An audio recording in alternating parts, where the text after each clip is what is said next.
So there are a few differences between Anthony Johnson and Boston King in their experience.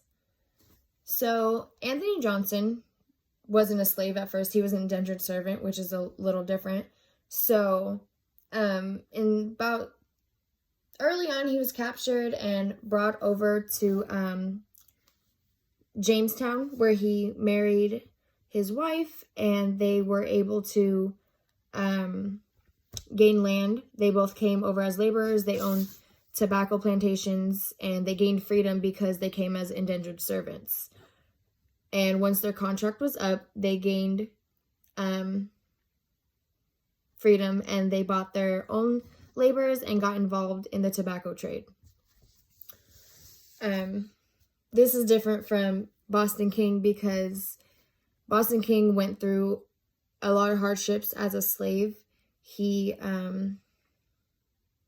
had to go through many different slave masters, many different beatings, and finally he was able to run off from the Americans and join the British and enlist in the British army to fight the Americans, because the British promised that if the slaves ran away and made it to them and helped them fight the Americans, and they were promised freedom.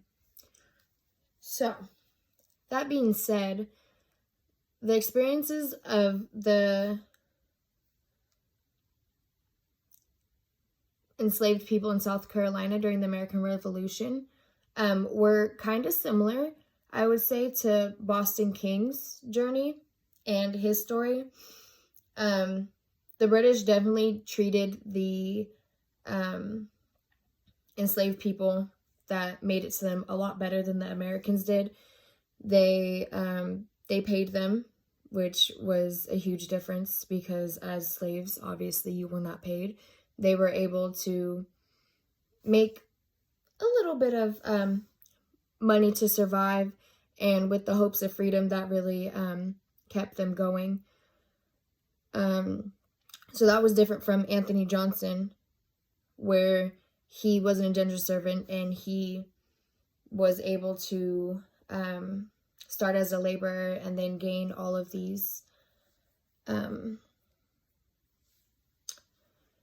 he was able to obtain land and make a life for himself, while Boston King and the other enslaved people in South Carolina working for the British were, they did start out as slaves. They ran to the British, and when they got to the British, they were treated a lot better. Like I said, they were paid, and then at the end, they were granted freedom, which the Americans probably would never have done.